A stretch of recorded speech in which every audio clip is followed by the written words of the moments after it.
Hi everyone, Charmaine here. Welcome to our third session for our guest mentor series. And for today, I'm very excited to be introducing that we're going to have Kemi Nekvapil. So super excited. Hi Araksan. Hi, hello Ada. And I will add Kemi now. Hi Sandy. Thank you for joining us today. Now, can everyone see me and hear me well? Hi, Kemi. Hi. How are you? Hey. Good. How's the day been, considering it's been so dreary here in Melbourne? It has. I love the rain. It was raining all night. I love the rain. I fall asleep so well when it rains. So very happy. Yeah, Yeah. I agree. The sleep has been really good of late, considering it's been raining. But Yeah. I do miss the sun, though. And I know here in Melbourne, it's going to take some time to actually get the sun. Yeah. Well, we did have the sun about 3.5 minutes yesterday, and I thought I was in it and it until September now, I think. I know. Damn it, I missed those 3 minutes of golden sun. Oh, well, what can we do? So, well, thank you so much, Kemi, for being part of this session. I'm personally excited for this session because I know of you. I've been to one of the events that you've been presenting, and also from other people that are within my networks. They know you very well. You're a great speaker, great personal coach. So, really excited to introduce you to our members Oh, for Incubate Foundation. thank you. Absolute pleasure. It's cool to interacting with everyone. Awesome. Now I'll just have a quick check to make sure that everyone can hear both of us. So if everyone can just confirm with a thumbs up if you can hear both of us, that would be amazing. And whilst people are doing that, I'll just I'll pin a comment so that people know what we're going to be discussing today. Right, there are some people that I know that are coming on. Hello, Barry. Oh, that's good. Well, hello. Welcome to Incubate. Hi, Wadzi. How are you? Awesome. I think everyone can hear us well, which is excellent. Right. Yeah. So for this session, oh, there we go. Yeah. Well, quite a lot of people are joining online. So for this session today, we're going to be talking about personal development and how we can help focus on ourselves, especially around this time where there's so much chaos that's happening, so much change that has occurred and that we've experienced. You know, sometimes it gets difficult to cancel the noise and try and focus on you and what you need to do. So I think to kickstart, I think it's important, Kemi, that we start by actually acknowledging what is a personal coach. And, you know, is there a difference between a personal coach, a consultant, a mentor? Like, you know, some people use those terminology like interchangeably. That's a really great question, Charmaine. And it is something that I do make sure that I try and share as often as I can, because I think before I came a coach, I wasn't quite sure unless it involved football. So, my role as a coach is to walk side by side with the person that I am coaching. And my role is not to give advice. My role is not to fix. I always joke that that's what our family and friends are for, always giving advice that we don't necessarily want. But part of my role is to ask questions so that the client can work out for themselves where they are, where they want to be, and the best steps for them as an individual to get them there. Because we've all been given advice before, and that may be advice that's coming from someone saying, well, if you just do what I did, then it will work out. And, you know, every one of us have done that at some point, and it doesn't work out. You know, and it's like, what did I do wrong? And it's not always that we did something wrong. It's just that worked for them. We're all different, you know, same, but different. And the same thing doesn't work for everybody. So my role as a coach is to create a space of safety and a space of no judgment so that the client can work out for themselves what is the next best step for them. And I absolutely agree about, you know, what you talk about, how people, you know, you get advice from people on how you know, they've managed to fix a similar situation that you're experiencing. But what we tend to forget is that, you know, we all experience different conditions. Mm-hmm. So just because it applies to one person doesn't necessarily mean it will apply to someone else. And speaking from my own personal experience, like I started learning about, you know, personal development and self-help out of a need per se, where I couldn't find anyone around me who could sort of help me navigate through certain challenges that I was having through life. And Right. same thing, I was trying to adopt other people's, Mm-hmm. you know, recommendations. Say, oh, yeah, no, you should try this, you should do this, you should do that. And I tried it and it didn't work for me. And I actually started feeling like maybe there's something wrong with me, because it's not working. So, you know, what's wrong with me? So I think it's very, very important for you to actually understand that, yes, it's all about the concept as opposed to the actual, you know, step-by-step approach. Yeah, and it is, you know, my philosophy is that I coach the who, so I coach the person, and all of us come from different places where we may have similar, you know, I do think that life has cycles, and at certain stages we're all kind, you know, when we're all sort of, well, I remember somebody saying to me when I was about 16, when you're 18, you're going to think that you know everything, and when you're in your mid-20s, you're going to realize that you know nothing at all. And that was exactly what happened to me. So I do believe that life stages, but at the same point, you know, it's sad for me that so many people try and take on other people's ways of living, and when that doesn't work for them, when that doesn't suit them, they bring it back on themselves that there's something wrong with them. And that is never the case. That is never the case. We all need different paths, and we just need to work out what that path is for us. And then just what you're saying, Charmaine, as well, just to say in the idea of a consultant, you know, a consultant will come in and say, if you do A, B, C, and D, you know, if it's a business consultant, if you do this in your business, then you will get these results. And that's what you pay. You know, and so, you know, every single one of what I call the helping professions do have their different angle, and sometimes they intermingle. Consultants can be coaches. There are therapists that have a coaching arm to the way that they do therapy. But my role as a coach is to ask questions, to acknowledge, to sometimes share stories if I think that's appropriate, and to trust that the client knows what is best for them when given the time to work it out. Awesome, awesome. We actually have a question from the audience. And someone asked, well, what's the difference? So Tara asked, what's the difference between a coach and a counselor as they do similar sessions? They don't judge, ask questions for self-improvement, and let their clients come with their own conclusion. So coach and counselor, what's the difference?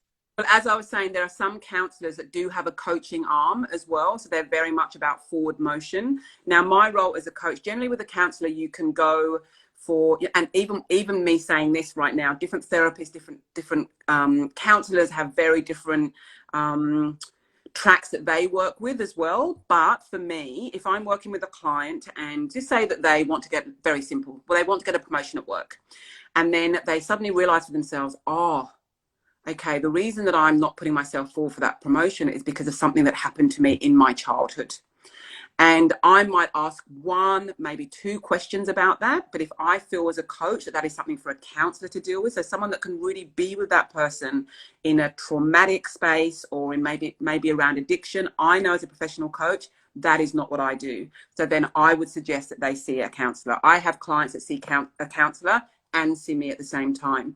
My role is very progress and moving forward. And sometimes to move forward, we need to spend time in areas of our lives that we may not have worked on as deeply as we need to. Once we've done that work, then we can move forward in a sustainable way.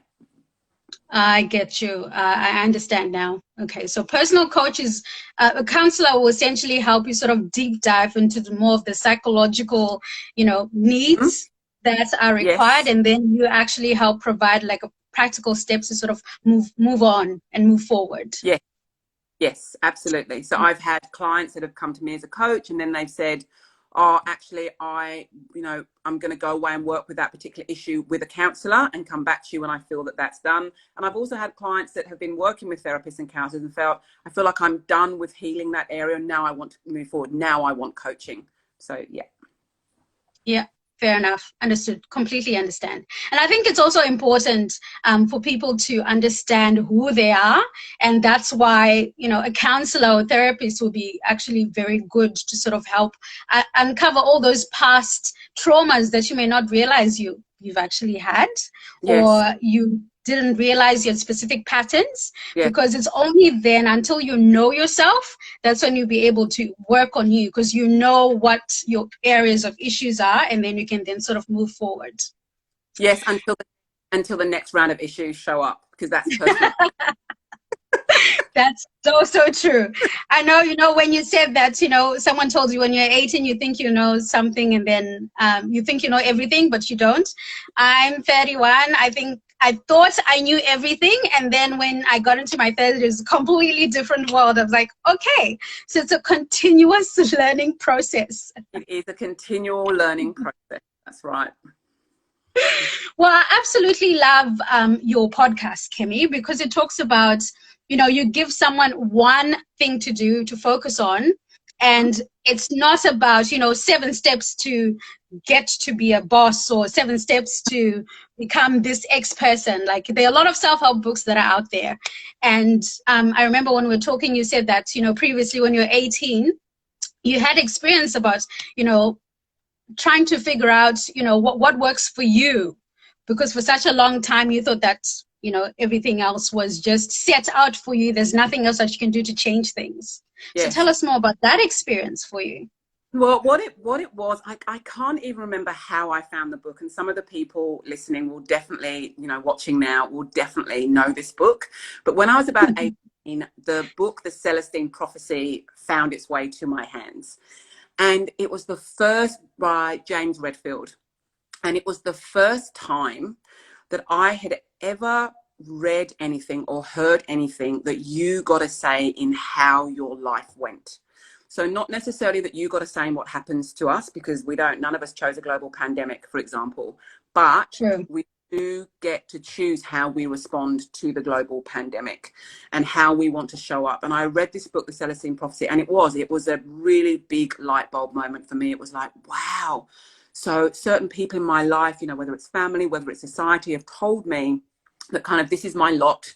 This is what I have to put up with. It's never going to get any better. And basically just kind of do the best you can until you die. I very much had that kind of frame of mind. So reading this book opened up for me, no, actually, it doesn't have to go that way.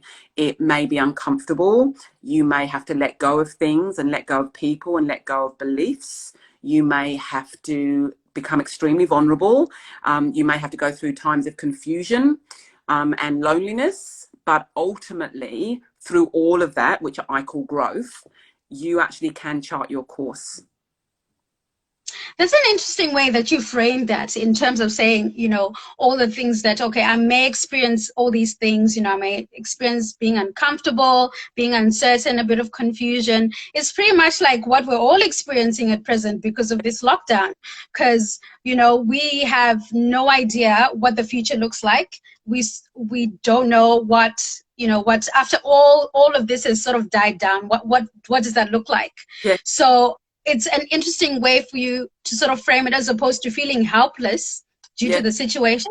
Realize, okay, maybe it's an opportunity for us to grow and identify areas that we may need to work on, or things that weren't working well for us, to let go of those things. Because I think letting go of a reality that we knew so well and trying to grasp this new reality that we have to adapt to is a bit challenging for everyone at present.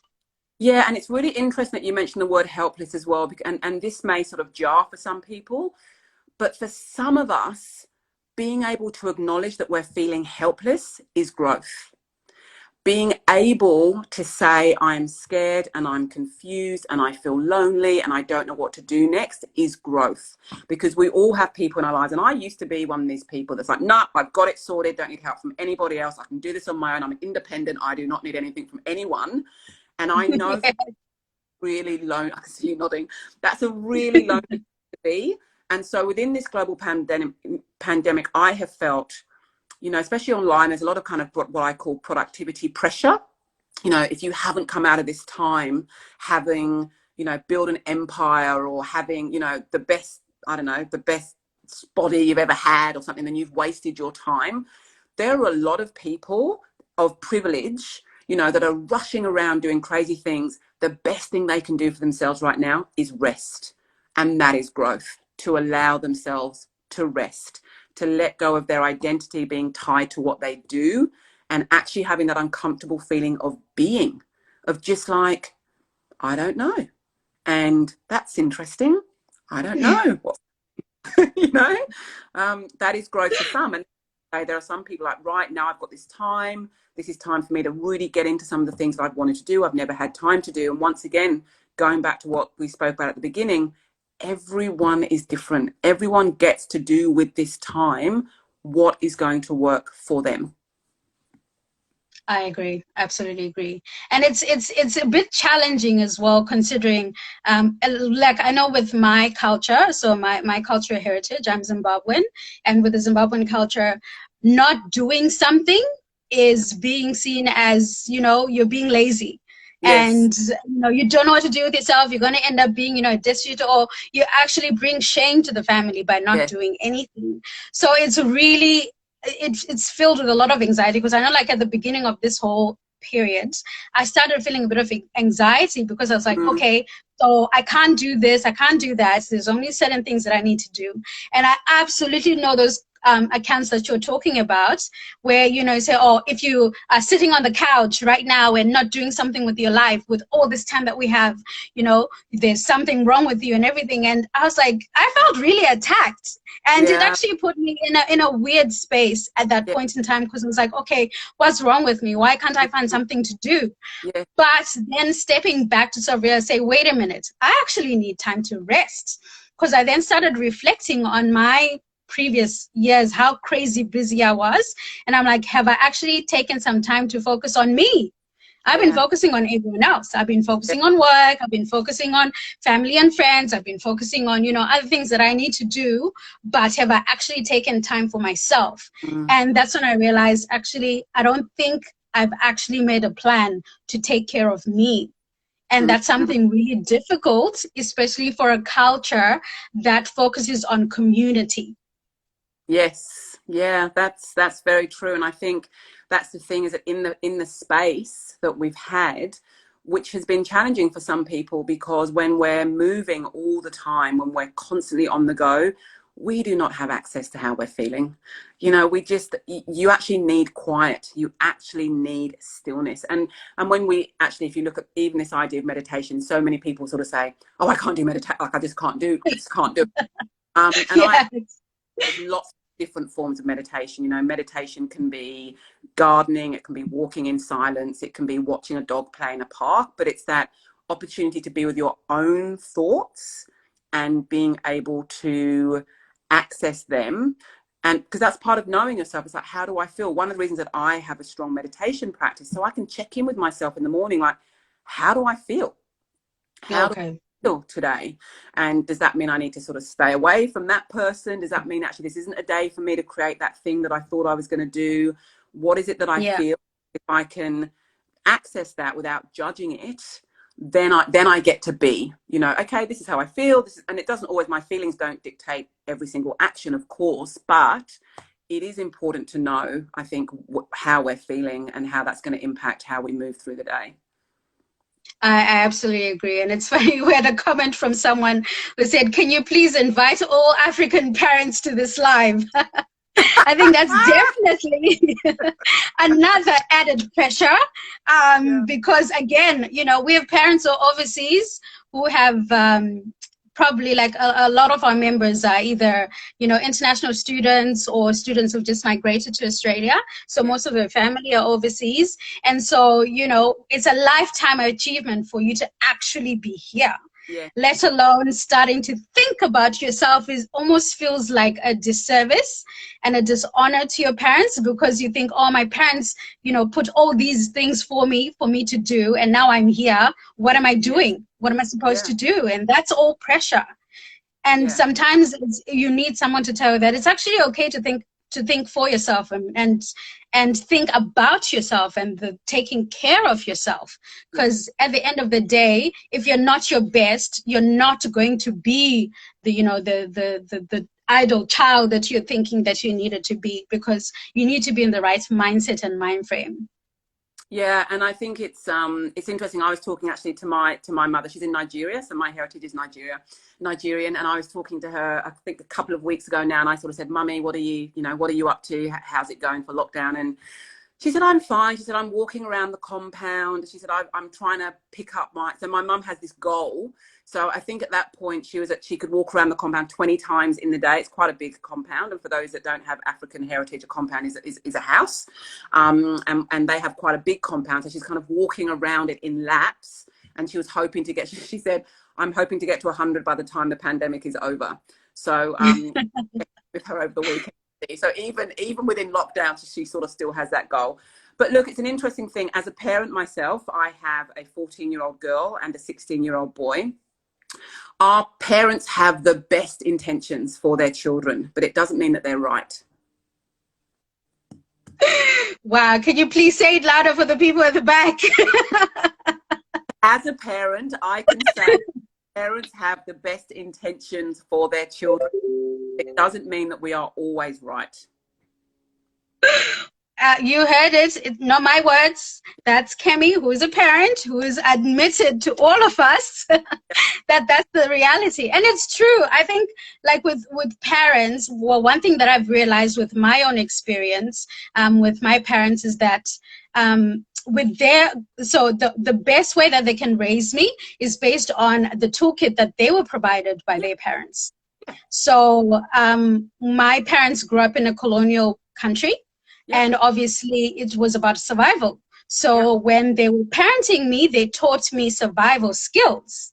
However, now I'm living in a different country and experiencing different norms. So those toolkits won't be able to work for me right now. Yeah. And that was a really tough but real realization that, okay, the tools that I have aren't going to work for me right now. I actually need to start finding tools that will help me function in this world, in this new environment that I'm in. And it's no fault to our parents. And it's no fault to us as well. It's just the situation that it is. Yeah, absolutely. And I think that's part of personal development, is that we get to create our own toolkits. And there will be part of, everything. I was actually saying to a client today, and I feel this for myself, that everything that gets us to where we are got us here.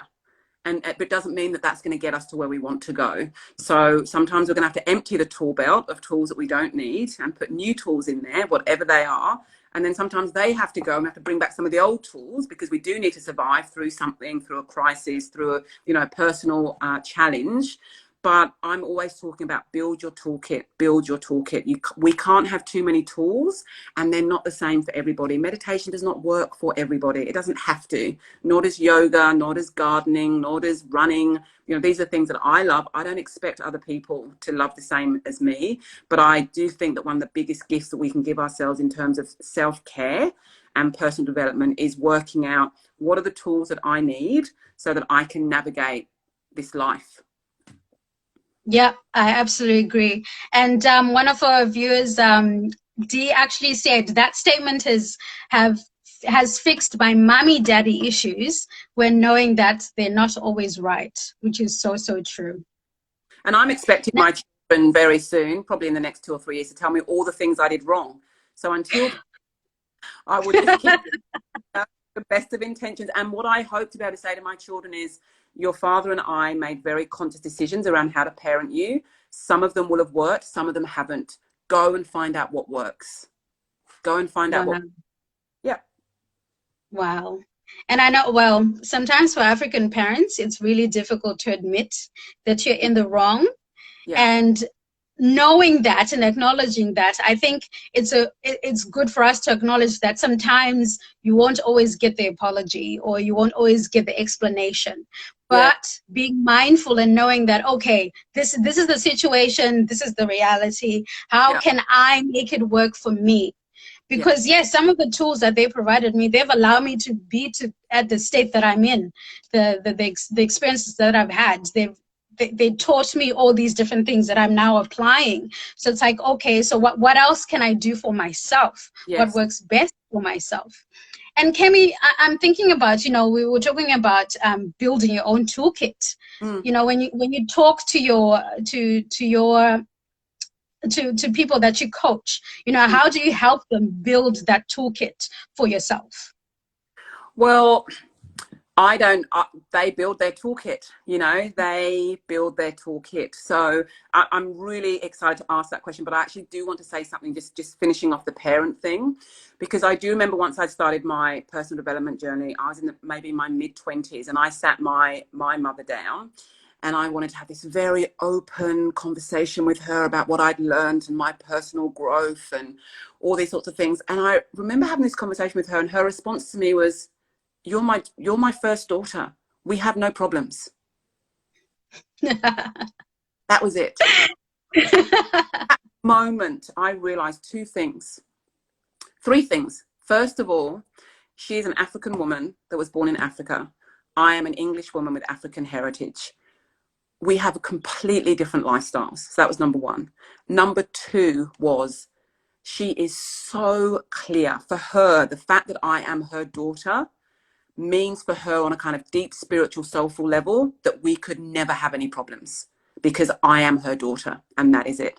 And number three made me think, and I want my children to feel that too. And I realized as well, when I walked away from that conversation, I thought, okay, so she's not going to be able to necessarily give me what I think I need for my own healing. So now it's up to me. Wow. Wow. That's really deep, in sort of acknowledging that, okay, I'm responsible for my healing. Yeah. Like, it's not what someone is going to say or someone is going to do to sort of get me to that next level. Is that acknowledgement that, I'm responsible for my healing.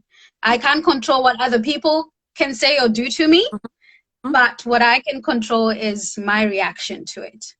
Yeah. And similar thing with COVID-19. I mean, no one chose this. We didn't expect this at all. Yeah.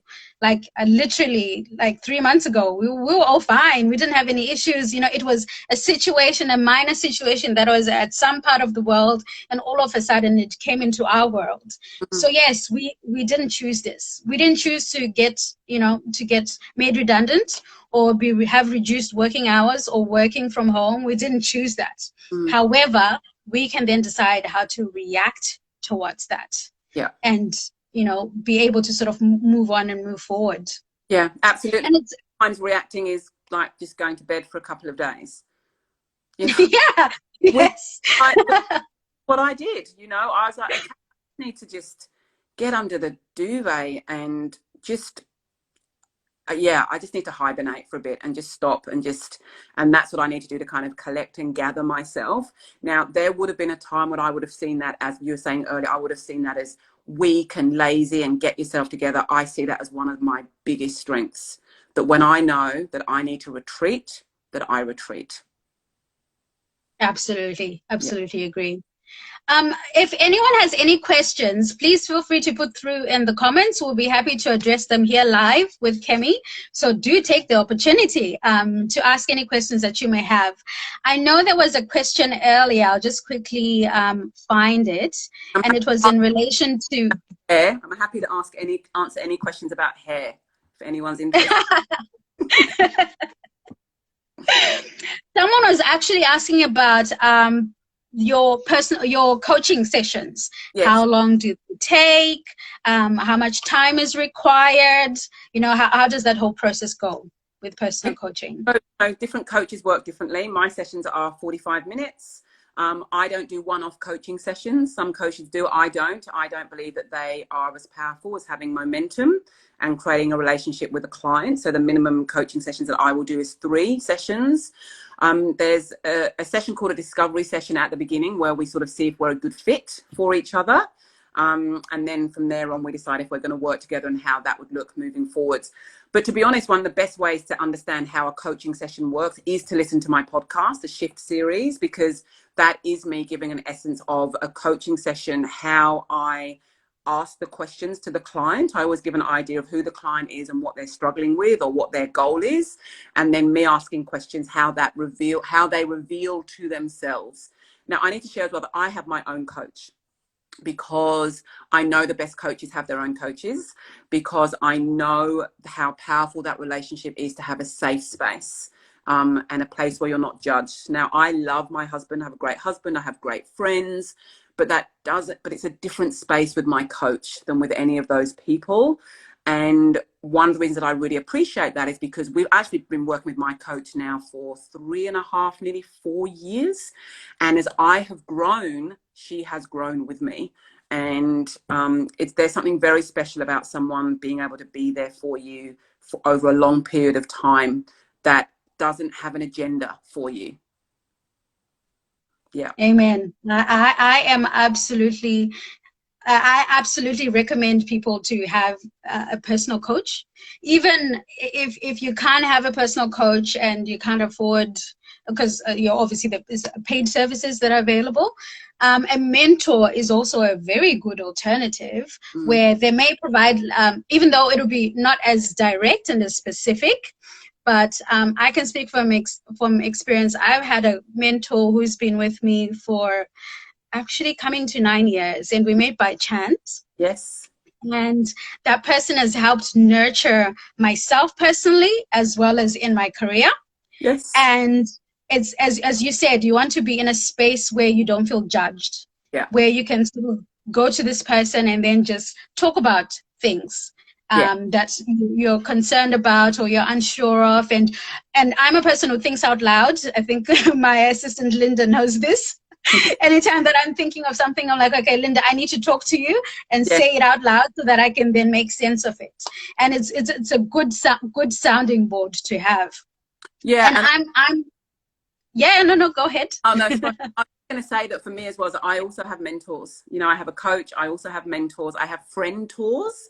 So these are people that are, are my peer level, that are friends, but also we can kind of, we can have some very open and honest conversations and try and create a kind of coaching space. So, any support that we have that allows us to be who we are through our good, our bad, our confused, our successes is always going to be good support. In terms of kind of coaching mentor, just going back to the kind of definition, some mentors do actually require, it's a paid service. Some mentors it isn't. And generally my definition of a mentor is someone that is ahead of you of where you want to go, and they will give you advice around what they did or the mistakes that they made, along the way and that sort of thing. So mentors can also provide a different role than coaching, but there are also mentors that have a coach, that also have trained in coaching. So they will have that aspect to it too. But hey, support works. That's probably what I need to support works. Yeah. And sometimes I think it's hard for us to actually admit that we need help, and to say, hey, I need help. I don't know, you don't need to know everything. I don't know. Yeah. And I need to find someone who knows to help me. It's such a shame that people think that. And like I said, I definitely came from that idea. I very much grew up thinking that it was me on my own, that I had to make everything work. And I never wanted anyone to see that maybe I was struggling or things weren't going well. And it actually takes a lot of energy to pretend things are going well when they're not. And, speaking again, this idea of isolation and loneliness. And whereas we're a human, we're human, and actually we're social creatures. And when we first, roamed the planet, we were in packs and tribes, and people were there for each other. And so it's sad that in some ways, it's interesting, isn't it? Because at the moment we've kind of got social distancing, but in some ways we were distant anyway, and social distancing has brought us together because of where we are. So we do not have to do life on our own. You are, if you believe that, and I will hand on heart, I used to believe that. Not only are you living life at a much lower level than you could, you are also stopping the people that want to support you and care for you to do that for you, because we all want to be supported. and we all want to support if we can. So it's a win-win. You know, we don't have to be indebted to people if they help us. They're not expecting something back if they help us. Generally, we want to care for each other. So, but we don't know what we need unless we don't know what other people need unless they tell us. If you need something, you need to tell me. I say that to my children. I cannot guess what you need, but if you need something, tell me, and I will do my best to provide it. Well, it's interesting. You talk about, being open about saying, if I need help, I need to say something, because you wrote a book about that. Yes. And I'm curious, because yes, it's one thing acknowledging that you need help. Mm-hmm. How then can you sort of take the next step to say, to ask someone, or to sort of, how do you take that next step? Okay, I've acknowledged I need help. How can I then take that next step so that I can help myself, or help the other person help me? Yeah, look, it's a big thing, and I will say, otherwise I'll forget to say this, that anyone listening that does want to have a read of my book, the first chapter is for free on my website. So you can go on, you can just download that first chapter, because it gives a context of why asking is important and what we're giving up when we don't ask. Now, to answer your question, Charmaine, it's kind of a hard question to ask, because there are so many different situations where we need to ask. But one of the things I do ask is, when we're afraid to ask for something, there is a cost to us. And generally that cost is that we feel resentful, that we feel angry, that we are burdened, that we feel alone, that we feel that we're overwhelmed. That's a big one. Overwhelmed, exhausted, resentful, angry. And generally what's going around in our heads is, they should know. Why don't they should know? And I'm always just saying, they have no idea. If you haven't asked, they have no idea. Once again, this idea of stepping back and taking time is also looking at, why do I want this? Why is it important? Why am I not asking? Because I'm afraid of getting rejection. I'm afraid that they might say yes, because sometimes that means we have to step up. A yes can be as scary as the no. But yeah, so it is, once again, it's, personal development is about taking time to look at, this is what I want for myself or in my life. What are the obstacles, either internally, so the beliefs that I have about myself, what I'm capable of, but also maybe what are the external obstacles? And if I don't know how to get over those external obstacles, who can I ask that does know? And if I don't know how to get over my internal obstacles, what support do I need to start looking at those internal obstacles? Because it's always a marriage between the two. It's always a marriage between the two. Yeah. And I think we actually don't take that time to actually ask ourselves why we need that help. Yes. As you framed it, those are perfect questions to ask yourself before you then sort of proceed to say, well, do I really need this thing? Is it important to me? Why am I not asking? And when you talked about the reasons why, you definitely hit a nerve for me about feeling like a burden, because that's definitely one thing that I've struggled for myself, feeling like a burden whenever I need to ask. So as a result, I end up just saying, oh, don't worry about it. I can do it. I can get it done. But what I then realized is that because I wasn't asking, I was then experiencing burnout. Yeah. And it contributed to my anxiety and depression, because I felt so overwhelmed. I didn't know what was going on and everything, because I was like, I just feel like there's all this burden on me that, I can't, offload, simply because I wasn't actually just asking. Yeah. And what also the mindset that I was in was, well, they should know. They should know that, if I'm doing certain things, they should know that, this is what I want, this is what I need. But the reality is, people don't read minds. Minds, no. Hint as well. They sort of hint at the thing, hoping, and it takes more energy to hint than it does to ask. And I think what this idea of being comfortable and uncomfortable, there's kind of a comfortableness in living in limbo, because at least if we're in the limbo, at least we're comfortable in the limbo. As opposed to maybe asking the question, and we may get a no. But I tell you, the thing that's really powerful about asking the question is that once you have your answer, then you get to work out what to do next. So for those of us that have questions to ask where the answer may be no, once you've got the no, you've got the no. So then it's okay. Do I ask that person again in another way? Was I asking the wrong person? Do I ask that person in 3 months? Maybe that's my, if they say no, you can ask, oh, well, could I come back to you in 6 months and ask you again? That there's more power in having an answer than not having an answer. I agree. Oh gosh, it's so torturing not knowing. Even if it's uncomfortable, even if you have to grieve the answer because it may be a relationship that's ending and then there's grief that's there, or it's a job that you wanted that you don't get, but then you can work out, okay, so what is the next move I need to make to get the job that I want, or what is the sort of relationship that I do want to be in? But the limbo land is a place of, well, it's not a good place to hang out for a long time. I agree. Absolutely agree. We actually have a question from one of our participants. So there's Lorna who asked, Kemi, have you ever had to coach someone that may say they do, but don't really want to be coached? If so, how did you go about it? No. So I'll repeat that again. No is the answer. I only work with people that want to be coached. And as I said, I have a session with them at the beginning where I've been doing this for long enough now to know whether I have a connection with someone, if I can be of service to them, if I'm the right coach for them. I'm a coach. I will give 110%, and I will expect the client that I'm working with to give 110%. That doesn't mean they need to know everything. It doesn't mean they can't be confused. It doesn't mean they can't be scared, but they need to be 100% willing to go on the journey, whatever that looks like. Yeah. I agree. And I mean, sometimes it's also about like the aura or the vibe that you have with someone. Yeah. I mean, if it doesn't work out, it doesn't work out. That's okay. Everyone isn't for everyone. That's, exactly. For everyone. That's right. Yeah. So Lorna, you're not for everyone.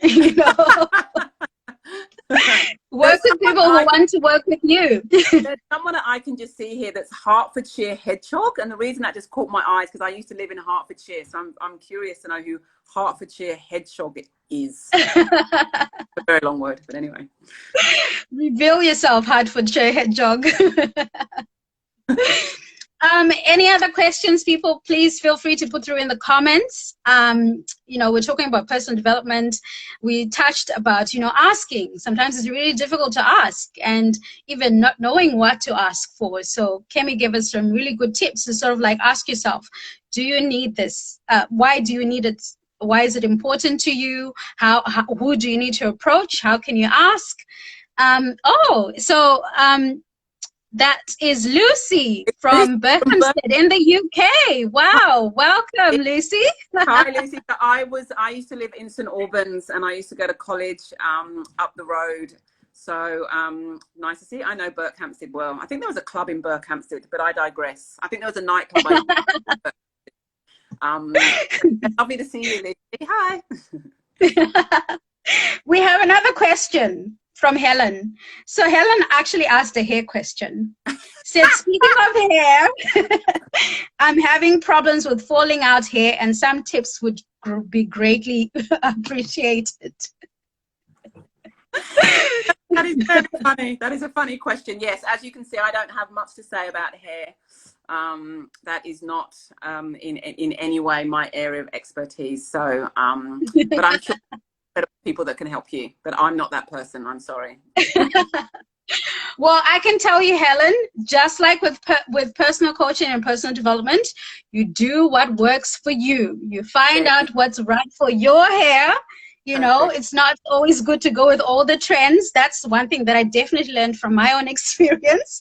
Do what works for you, Helen, and find out what's right for your hair. I'm so glad we can have two black women speaking. At least we've got a little bit of hair in. Just a little bit of in. But that's my limit, though. I have nothing more to Awesome. Well, what I love about your podcast, Kemi, is that you get people to focus on one thing and one thing only. And your key is not about rushing to the goal. but actually building momentum. Yes. Why is momentum so important when, growing? It's, this is something that I have discovered for myself. I think I definitely, when I first started my journey around, getting to know myself and who I am and what's important to me and what's not important to me, I very much thought it was all about motivation. Just you've got to be motivated. But motivation really doesn't last very long at all. And for me, momentum is powerful because you literally start this kind of chain of events, and what I say now for myself, and I was talking to a friend the other day, and just this idea, if we have a goal that we're reaching for, part of that one action at a time, and the sort of tagline for the podcast is one shift, one action at a time, is to literally take one action a day towards the goal. And eventually you are going to hit the goal. It may be in a month, it may be in a week, it may be 10 years, but if you're constantly moving towards it, because knowing I'm going to keep the momentum going is very different from I have to be motivated all the time, because it's impossible to be motivated all the time, in the same way that we can't be happy all the time. It's a too much pressure to put on ourselves, but this idea of motivation is great. And I actually just listened to a great book, I'm sure some of you have, some of the people watching, called Atomic Habits by James Clear. And he speaks this next level of momentum as well. He talks about don't miss a day. Don't miss 2 days. Sorry. So if you're on a goal, if you're, maybe you're writing and you want to write every single day, then you miss 1 day. He says, even if he writes one word the next day, at least he has done a little bit. So if he's exercising and working out, he's had to travel and he had to miss a day because he was on a plane. Even if he's tired the next day, he will just do 2 squats, because at least that is something towards the goal. So that's this idea that, very, very small habits, but consistently with momentum, are what are going to move us closer to what we want. Look, I can attest to momentum. I think that's probably one of the biggest changes that had helped me actually achieve goals, because we all know that we do, at the beginning of the year or end of the year, starting a new year, you have your new year goals, new year, new me. You've got all these different things that you say you're going to do. And, you're feeling super motivated, super pumped. But day 10, you're like, oh, why did I even commit to this? So helping to build momentum is actually important. So what my partner and I have started doing is to say, okay, so this is where we want to be.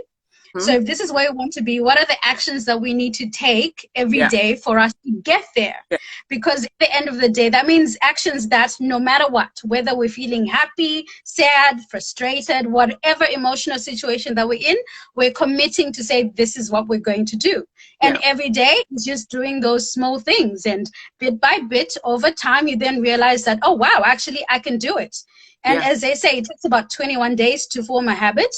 If we just continue at it slowly but surely. But I have some bad news. The research actually takes 66 days now to create. Oh. But it's good what you're saying about that system. And I think one of the reasons that New Year's resolutions don't always work out for people is because they haven't worked out why they've taken on that resolution. That sometimes they're not goals, they're fixes. So that's not sustainable, because none of us want to work from a place that we're broken and we need to be fixed. And therefore, if I do the thing, then that will make me, so that's an interesting part of it. 66 do a habit, but I love what you said. And it's a very powerful methodology where you look at the goal and then you work backwards from that. So for that to happen, then what actions do I need to take, moving backwards from that actual goal? I actually was doing an interview today in regards to writing books for new authors. I'm writing my 3rd book now, and I actually have a little card up here on my desk that says 1 letter at a time. And a book can get written if you write 1 letter a day. I mean, it'd be pretty confusing because you probably want 1 word a day, but that book is going to get written eventually. If you write 1 word a day, that book is going to get written. If you write 1 sentence a day, the book is going to get written a little bit faster. If you do 1 paragraph, 1 page, 1 chapter, it's the very small actions again and again and again that build up. I amen to that. So you heard it, guys. Momentum. Just do it one step at a time. Focus on one action, and you will get to your goal. And I like how you frame that. Sometimes, with our New Year's goals, they're fixes. We don't actually question ourselves why we want to achieve it. Yeah. Yeah. Sometimes it's almost like, oh, it's a nice to have. I just want to write this just so that I have something that I've written, but we actually never go to the next step of asking, well, why is it important? So same methodology when you said when you want to ask a question or you're trying to understand what's going on, ask yourself why. Well, why is it important to me? Who do I need to engage with? Why do I need to do all these different things? And then it sort of helps you understand yourself as well on, well, what's important to you, what motivates you, what you enjoy, what you don't enjoy. It's important to sort of take that extra step of asking that second question. I think why? Yeah, ask yourself why. Yeah, that's going to be the foundation. The why, and then the commitment, deciding I am committed to this, not I'll try my best, I'll see how I feel, I'll, maybe if I've got the time, because that's never going to be sustainable. But deciding why this is important, why this matters, and the next step is, okay, I am committed to this. Is a really good place to start. And, I love the gym. I'm not one of those people that sort of, oh, I know I need to look after my body. Like I love using my body. I feel very happy to have a strong body that I enjoy being in. So it's always funny at the beginning of the year at the gym that I go to where, for those of us that go regularly, January is just packed the gym, and we just wait till February the 13th because then we know everyone's just going to, and then we're like, oh, now we can get the weights back. Now we can get the machine back. And gyms know the psychology of people for the new year. They know that everyone is going to register and sign on. I've had clients that have been paying gyms, well, not when they were working with me, but before that, I should go to the gym. And I'm like, why? Oh, because, but what do you like doing? Oh, I hate the gym. It's like, well, why are you giving them your money? The gym is not for everyone. The gym is not for everyone. Fine. Wow, I'm so glad to hear that the gym is not for everyone, guys. Oh. And it's so true. Like we end up wasting money. Like I know I'm guilty of that, where I say, oh, this year I'm definitely going to go to the gym. I need to go to the gym. But when I'm there, I'm not enjoying myself. I hate it. Seeing all these sweaty people around me and I have to touch all these absolutely just absolutely just does my head even thinking about it now. Gyms are not for me. I would be one of the sweaty people. See, I love that. I walk into a gym and the smell, and see, completely opposite. That's why different things. Complete opposite. I'm happy to take a walk, I'm happy to do like 1,000 steps or, have a bit of scenery. That's more me. Being cooped up in a small space, that's definitely not me. Right. So I think the key thing is sort of understanding that you have to figure out what works for you. And how to do that is asking yourself, ask yourself, why are you, if you have a goal, why did you put the goal? Why is it important to you? What are the actions that you need to put into place? Who can you engage to sort of help you achieve that goal? And like what you said, Kemi, ask. Don't be afraid to ask. You're doing yourself a disservice by not asking. And another thing, and build that momentum. And to add to that as well, which kind of in some ways topples everything we've just been speaking about. Two things. One, it is not about the goal. It's about who you are becoming in pursuit of the goal. Sometimes, for different reasons, we do not reach the goal.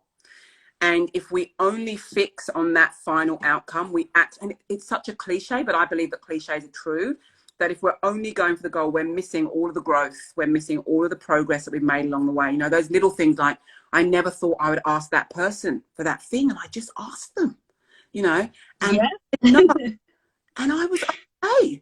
And if you come into the process thinking, I would never ask that person a question. I need to do everything on my own. If they said no, I would completely crumble and I wouldn't know what to do. And then you realize I did ask them. They did say no. I didn't crumble and I took the next action. And for some people, trust me, what they come to coaching for is not ultimately what they get. they get what they came for, but they get so much more. And the other thing with a goal is that you can pursue it, and halfway through or the third way through, you go, I don't want this. Yeah. This isn't what I... True. You can just go, this isn't my goal. This is my mum's goal. This is what I need to do because that's what my mum wants me to do. Or this isn't what I want to do. This is just what everyone at the company does. And I just thought that that was the next step, but I don't want that. You know, I look at my boss and I think, I don't want what you have. So it's not always the outcome of the goal that gives us the gift that we want in personal development. It's the journey of pursuing something with intent that then reveals itself to us as we go. Wow, that is so powerful. It's not always about the goal, it's about the journey, you know? Yeah. Yes, you can have the destination to start off with, but it's the journey. Because Yeah. I mean, I'm actually reflecting and thinking with all the goals that I set myself, I didn't achieve I only achieved half of them, Yeah. but I think I got so much more enrichment through the process, getting to know myself, getting to know my strengths and everything. So, wow, amazing, absolutely amazing. And it's interesting even now, you know, where lots of people, there's all these jokes. It's so interesting, isn't it? These jokes going around sort of saying, and I know some of them are funny, you know, it's not true, but it's kind of, oh, can we do 2020 again? Or can we just write off the beginning of this year because this is just not how it was supposed to go? And I get it from a, you know, from a humor point of view, but also what if this was exactly how it was meant to go? As you said in one of your posts, what if we're built for these times and we're meant for these times? Yeah, you because know? we're these times, what if we were meant for these times? And it's so interesting because I will do a goals list every single year. And as soon as we knew we were grounded, I just went through and I just crossed out all of these goals. And I was like, okay, so what are the one or two that are still important for me this year? That if I end the year having to achieve them, then I'd be great. And the other ones I'm just happy to let go of. Now, I wouldn't have been able to have done that. I would have been frustrated and angry maybe 10 years ago. I would have, no, but what about my goals? What about my goals? But now I'm just like, oh, well, that's okay. That's not going to happen. And for me, that's how I measure my growth because I'm not attached to the goal. I now can look at, so for me, my spiritual practices and my self-care practices allow me to let go really easily and just go, okay, well, that's not going to happen now. Now, I didn't get that goal done, but I got to realize, wow, 10 years ago, that would not have been my response. Wow, that's amazing. And that's like a perfect way of ending our discussion because unfortunately we're running out of time, but wow. Such an amazing conversation. I think I can talk to you all day, but unfortunately we're running short of time. Please feel free to continue on with the comments. We'll put through this video on IGTV so you can actually rewatch it because I think there's so many gems that we discussed with Kemi. I'm looking forward to listening to it again. So thank you so much, Kemi, for taking the time to spend with us to discuss about how we can help ourselves focus on ourselves and, you know, take more time to know what works best for us. Yeah. And I think that's probably like the key thing. Charmaine, my pleasure. Thank you for everyone that tuned in today. I hope that was helpful.